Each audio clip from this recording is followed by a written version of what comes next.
Welcome back. Let's look past the surface. Totalitarian nightmares were never merely political inventions born in smoke-filled rooms, but rather the exact physical manifestation of human psychological projections. Most of us walk through concrete mazes assuming we built them ourselves. What if the blueprints were drawn centuries before we were born, deep inside the untamed architecture of the human unconscious? Let's unpack the machinery operating quietly behind your own eyes. To understand how freedom erodes, we have to look backward to a quiet pivot point in European history. The year was 1935. Carl Jung stood before an audience at the Tavistock lectures in London and issued a stark, deeply unsettling warning about the modern mind. Jung argued that the individual unconscious, when systematically ignored by the conscious ego, does not simply disappear.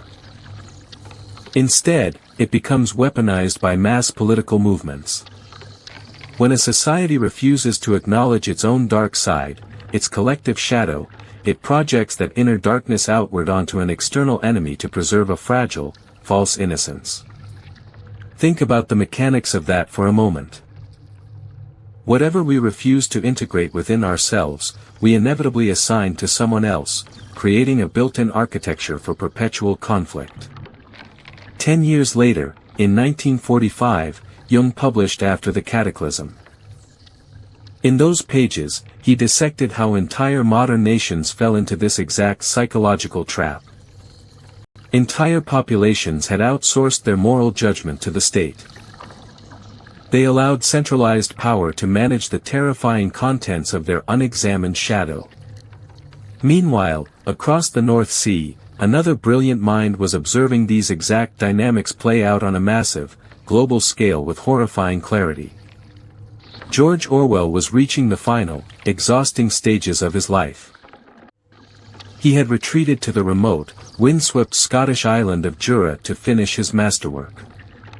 Working against severe illness in the bitter cold of December 1948, Orwell finally completed the manuscript for 1984.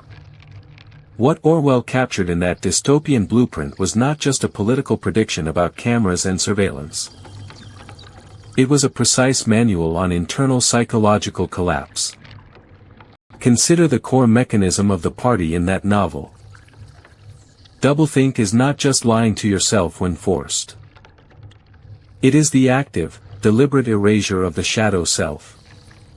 It requires a citizen to hold two contradictory beliefs in one's mind simultaneously, and to accept both of them while neutralizing any internal psychological friction. That friction is the exact alarm system Jung spent his life talking about. It is the psyche pushing back against repression, begging the individual to wake up. When a state mandates doublethink, it is effectively institutionalizing Jung's concept of shadow projection on a society-wide scale. The enemy outside is always the repressed self inside. This is why totalitarian systems require eternal enemies and perpetual war. Without an externalized shadow to fight, the citizens would have to look inward.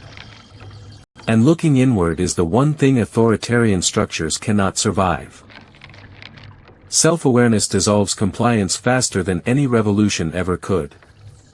So we find ourselves living in a modern landscape where these ancient psychological dynamics are hidden in plain sight, operating through subtle digital architectures. We must ask ourselves a hard question as we trace these lines between Jung and Orwell. Have our modern systems simply digitized the shadow state? Stay curious, stay critical, and I'll see you in the next exploration.